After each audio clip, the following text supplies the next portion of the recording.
This video is just to give you some hints and tips and some quick starts and shortcuts, things about the GS and GSA that you might not know about in your first months of ownership. It's not intended to go through the manual and describe every feature of the bike, because most things are pretty obvious. These are just some things you might miss, and if you find one of them useful, that's great, I've done my job.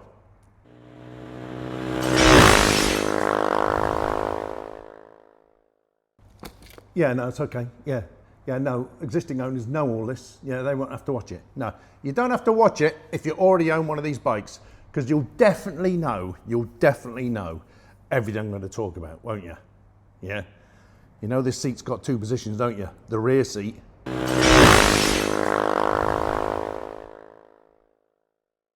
My focus on the seat is the rear seat, but just a quick reminder, this rider's seat can be high or low. That's not unusual with bikes with multi-adjustable seats, but BMW also support high at the front, low at the back, and low at the front, high at the back. I'll let you into a little secret. That is a secret. Yeah, it is a secret. Loads of people don't know about that. Lots of people like it high at the front, low at the back, because I find personally when it's either on its low or high, I'm pushed a bit into the tank. Lots of people like it high at the front, low at the back. Try it if you haven't. Now, onto the back seat. There's actually two positions for it, forward and aft. You look, there's a cutout here that'll sit over here on the rider's seat, and you can see there's a forward position and aft position, and same here.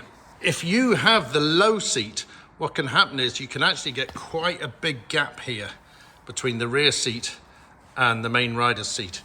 See, that's the low seat in the low position, and the rear seat in its normal position. Yeah, it's quite an ugly gap. Let's see if we can make that better. That looks better. Still a gap, but you don't see all the plastic underneath. Much better fit. But even with the standard seat, you can put the passenger seat in the forward position.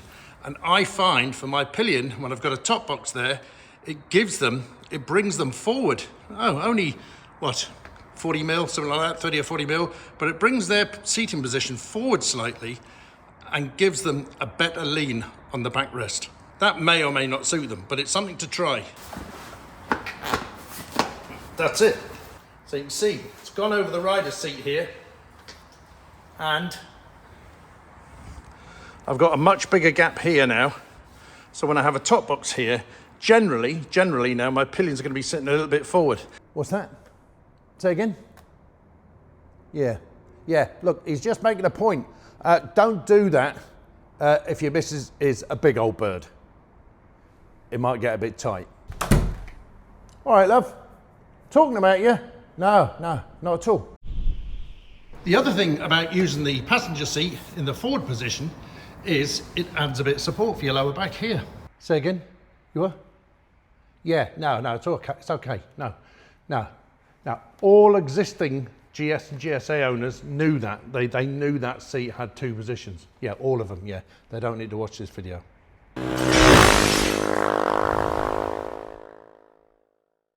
While we're on the subject of the rear seat, the toolkit's underneath it, obviously. If I just loosen that off, we've got a little spanner, slightly larger spanner. This is useful. Nipping up your mirrors if you need to. I've yet to find a use for that, but you can never have enough 10mm spanners.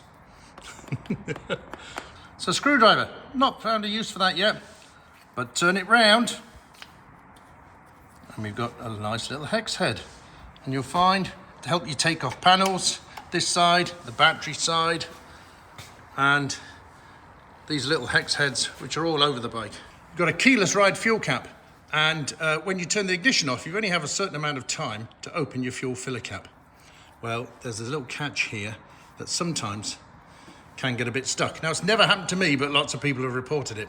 What you can do is use that toolkit screwdriver and just take off this outer ring, and you'll be able to free it up yourself. Well, the screwdriver just acts as a tool to open the oil filler cap. Stick that in there, and then you use the screwdriver to go in the hole and open it like so. Easy peasy. Same with tightening it up. And just put that in the hole again. Done.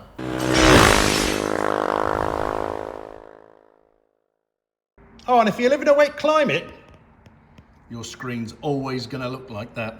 Don't worry, everybody's does. Go to the forums and you'll get 3,000 recommendations how to clean them. I use a bit of Mr. Sheen and a clean cloth.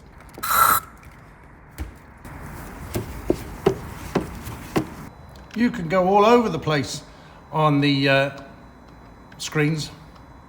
But look, if you just want to get back to the main screen, you don't have to scroll all the way out of all of these screens. You can just hold the menu button up for a few seconds and it returns. If you're wondering why your hill hold keeps coming on, it's because it's set to auto. You can switch that off completely or just set it to manual, so you only use it when you squeeze the brake lever. If you have it in auto, when you get to a stop and you hold the brake for a very short amount of time and the bike senses you're on a bit of an incline, it'll auto put your hill hold on.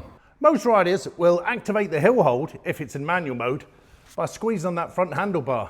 But you know you can also do it with the rear brake pedal. Hill hold activated. No, I know that. No, I'm not going to use my hand at the junction to operate the rear brake pedal. That was just an example. Yeah. Yeah, no, the viewers aren't that, no. Well,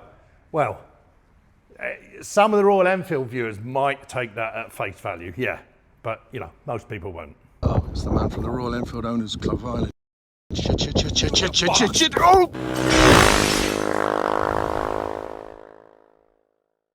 Just a quickie, if you're really anal about tyre pressures and you've got a super accurate tyre pressure gauge, you may wonder why you can never get the tyre pressures to match. It's because on BMW's display, they read out the tyre pressures as if they were at 20 degrees C, so it's compensating. If, like me and 99% of the rest of the world, you got gauges like this, you know, that are wildly out, it will never make a difference to you. It's only if you're wondering why you can never get it right because you've got a super accurate gauge. Most people are never going to see the difference. Yeah, it's a bit weird, isn't it? Yeah. I think most manufacturers would just display the absolute pressure, wouldn't they? Yeah. Had Royal Enfield do it? No. You never get one with a tyre pressure monitor on it. No, never.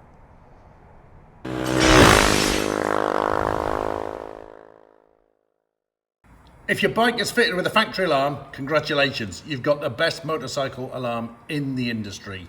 It is totally integrated with the bike. What if you have the BMW alarm system and you're getting on a ferry? Well, look, the best way to use the alarm system on this is to leave it to auto activate. So as soon as you leave the bike, after 30 seconds, it arms itself automatically, and you just walk up to the bike with your key fob and it disarms itself automatically too. So you have to do no button pressing on the key fob. But look, you're getting on the ferry. There's a tilt sensor on this thing. How do we switch that off? Well, I could go in the menu and tick it on and off and all that, but that's a right hassle. Here, let's look at the quick way. Now walk away. I've got 30 seconds to press this key fob. That's going to arm itself automatically, but if I want to switch that tilt sensor off without going into the menu, hold the BMW button. And if you get 3 beeps, you've disabled your tilt sensor. If you only get 2 beeps, you haven't. But don't worry, you haven't permanently disabled your tilt sensor. It was only temporary for that one time.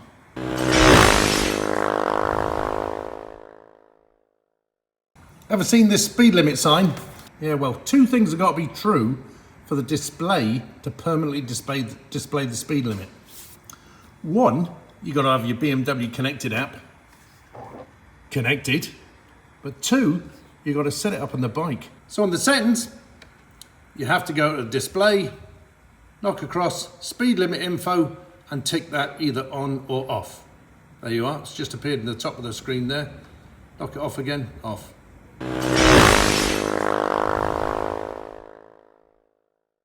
Ever got stuck down a rut on a country road? I got stuck once. I was way out west of Ireland and I was doing a U-turn and my back wheel dropped down into kind of like a 4-inch little ditch, and no matter what I did, I couldn't get out of there because the engine kept cutting power. The traction control just kept dropping in.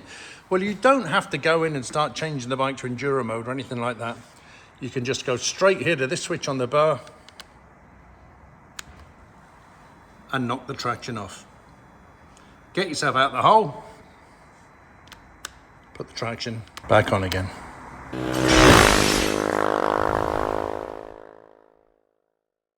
There's no preload on the front of a GS or GS Adventure 1250, but there is preload on the back and it's automatic.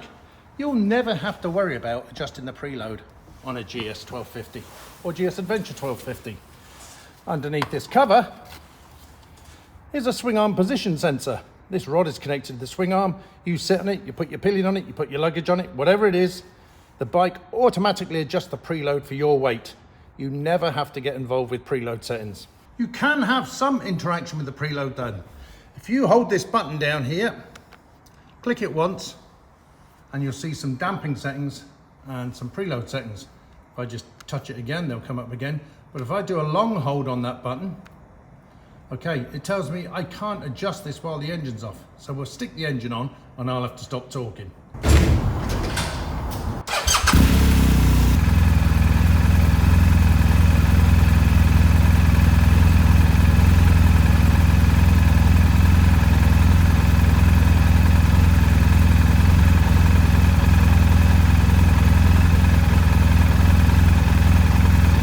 So what can I do with that preload adjustment? Well, you saw there was auto, maximum or minimum. Well, auto is probably what you're going to use 99% of the time if you're a regular road rider. BMW suggests you might want to go to maximum if you're going off-road, but why might you use minimum? Well, it's dead handy. If you're two up, or actually even if you're just by yourself with a load of luggage and whatever, and it's a bit of a gravelly car park and stuff like that, what you can do is temporarily put it in the lower position. You'll sink the rear end about 20 mil, something like that, and it will just give you a bit of a firmer foothold. Now you can only do that while the engine's running and you're stopped. You can't do it while you're moving. So that gravelly car park, you stick it in low, get out the car park, stop on the side of the road, then put it back to auto. So just a press on here to bring up the menu, and then once you brought the menu up, a long hold and it will go to the rear preload.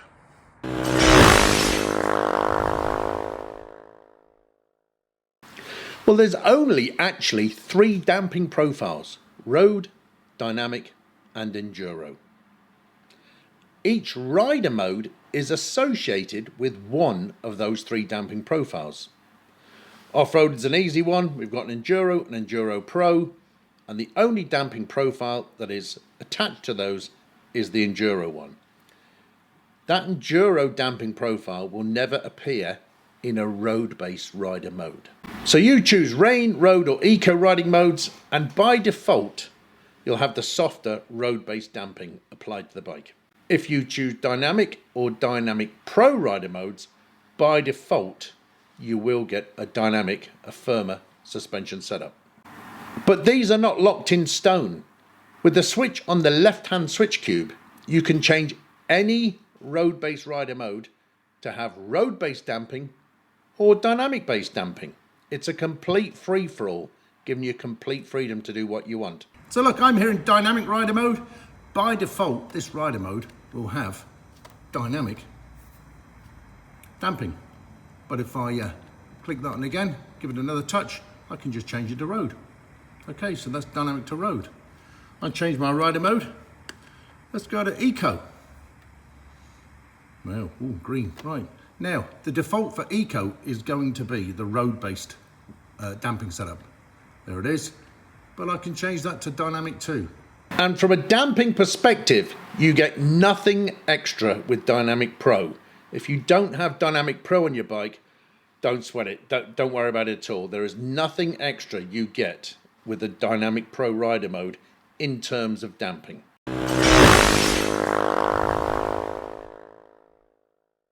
The GSs have 1 or 2 DIN sockets. On the older bikes, they had a DIN socket up the front. That's been changed for a more convenient USB port now. But there is one down the side.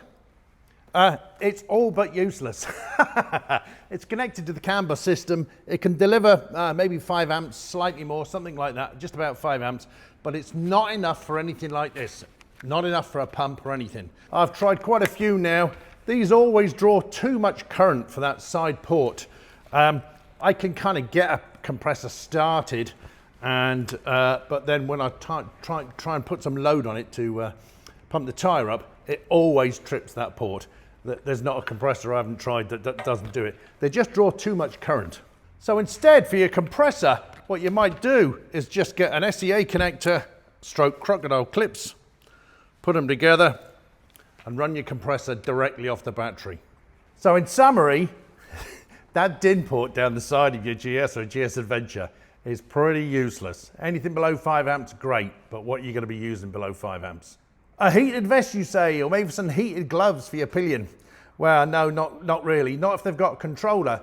I find my pillion on this, I used that side port and it was plenty enough power for a heated vest.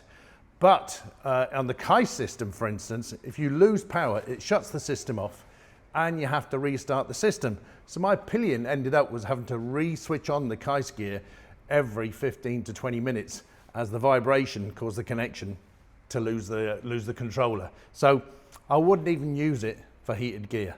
On a more positive note, if you're a camper and you like taking inflatable mattresses, I found this inflator here, and it only draws, well, it's drawing 48 watts, so at 12 volt, grand, we're laughing.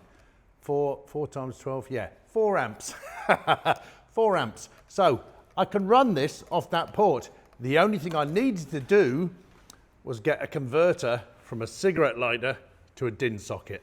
Be careful when you're buying them though. Lots of these use 5, 6, 7, 10, 12 amps. So just look on the label on the side and see what wattage it is. You want something around 50 watts or less. This is my Optimate 3A. All right, it's a Triumph branded one, but you can't use this on the DIN port. It's a shame because it would have been handy. Where is it? Oh, there. Because I've got a nice little DIN connector on the end of that. I used to use that on my Triumph and it would go straight to the battery. I can't use that on this bike because of that CAN bus connection on that port down there. And mainly because this has a battery saver mode. BMW don't want you using a tender that has a battery saver mode because it could interfere or even damage the CAN bus electronics. So only use a BMW tender if you want to use that port. What's that? Speed the title up a bit. It's getting a bit monotonous. I spent ages doing that. All right. If you click the rider mode button, you've got, you'll see on the dash you have 4 rider modes, but you might have more than that in the background. You can have up to 7 rider modes, but only 4 will display at any one time on the dash. To see which of your riding modes are pre-selected, just go to Vehicle Settings, Riding Mode Pre-Selection, pick Across, and you'll see I've got 4 listed there: Rain, Road, Dynamic and Dynamic Pro. I do like to use Enduro on road, on rough roads, for a reason. I'll talk about that later. I do use road a lot. I do use Rain and Dynamic. I don't use Dynamic Pro. Knock that off, and I'll put my Enduro back on. So that's my selection of 4 now. So now if I get out of that screen, and I scroll through my rider roads at the top there, Rain, Road, Dynamic, and Enduro, sorry, yeah. See this top menu here? There's a multitude of information you can get on that. All sorts of trip stuff and T-brakes and God knows what. Yeah, trip 1, trip 2, and you know, all sorts. Miles per gallon, on and on and on.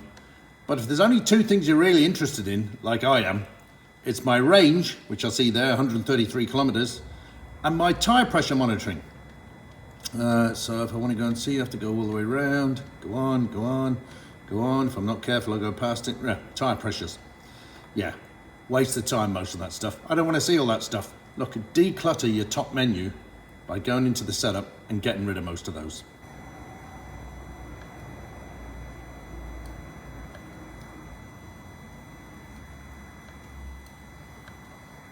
Just knock them all off, or all the ones you're not interested in. Okay, I'm never going to need this stuff. I might use a trip maybe if I'm on a tour. So now when I go to that top bar, I only have what I need. Fuel remaining, tank level and tyre pressures. Oh dear, BMW are having some problems with their shaft drive. They're falling apart. But there's good news. Every 60,000 kilometres, or roughly 37,000 miles, you can have a free shaft drive courtesy of BMW. You don't pay for parts or labour. You don't have to have your bike serviced at BMW. So that's good news. And you don't even have to be the original owner. It's for all subsequent owners of the bike. And you don't have to be in warranty. But now they do also recommend you re-grease the shaft splines every 20,000 kilometres or 12,000 miles. It's not mandatory, but you're encouraged to do it. It's a little disconcerting though. There's obviously a bit of a design flaw going on here. These shaft drives are failing prematurely. I didn't even get to 60,000 kilometres. I think I had a new shaft drive courtesy of BMW, or about 27,000 kilometres on my bike. It actually blew a rear shaft drive seal and covered my brakes in oil. And when they were inspecting that and repairing that under warranty, they replaced the shaft drive at the same time. But the upshot is they're standing behind their product, so you're covered. If you want the minutiae of detail on what's what and what bikes are affected, basically it's going to be all these 1250GS and GSAs anyway, you can go to a video YouTube channel called Just The Way It Is, and he has full details. I'll put a link in my description.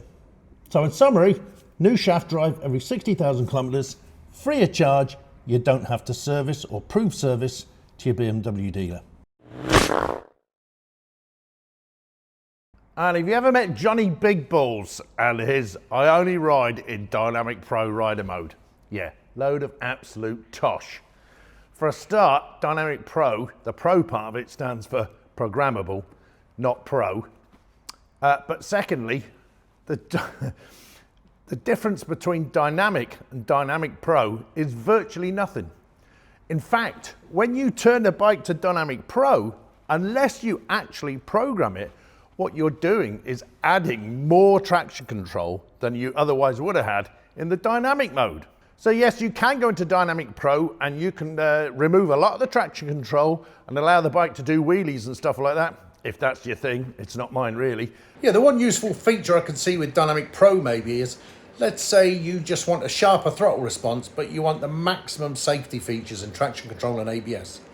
But you want to have the firm suspension bias as well. You could create a Dynamic Pro rider mode and put the traction control and ABS back to the road setting, but still have the sharp throttle. And then when you select that Dynamic Pro rider mode, you'll get the firmer suspension as well. Okay. That Dynamic Pro, if you don't have it on your bike, you're not missing an awful lot, to be honest. And my very, very last tip is, don't assume you'll get between oil services. This bike uses between 700 and 800 mil of oil between the services, and they're only at 6,000 miles, 10,000 kilometers. Now, it's not like I abuse the bike or anything like that. I just ride it normally and everything like that. And it's only got 27,000 kilometers on it, but it is using about 800 mil every 6,000 miles. So keep checking it. Right, that's it for this video. Can anyone think of anything I've missed? Like not like if you press this button, the indicators come on, you know, not stuff like that. Just anything a bit left field. I don't think I missed anything out. Oh yeah, I did. It's dead handy if you've got an air compressor. When you're washing this bike, it's great to have a little airline. There's nooks and crannies everywhere that holds water. An airline just makes it dead easy. Now, last thing, promise. You probably know the key's wireless. Well look, if your battery goes dead in it, don't worry. Take your key fob and put it in this little recess up here and you'll be able to start the bike. Right, I started the bike fine. It just warned me that it's a keyless ride failure. So don't stop the engine, it won't be able to start the engine again. Well, I will be able to, just with me key fob again in a passive mode without a battery in it. So don't fret if the battery goes on your wireless key fob. You don't need the spare plastic key. You can use the main wireless key without it. And you'll notice there, it also switched my alarm off. So that's handy. Stop talking. Stop bloody talking. Yeah, finish the video now. Just stop talking.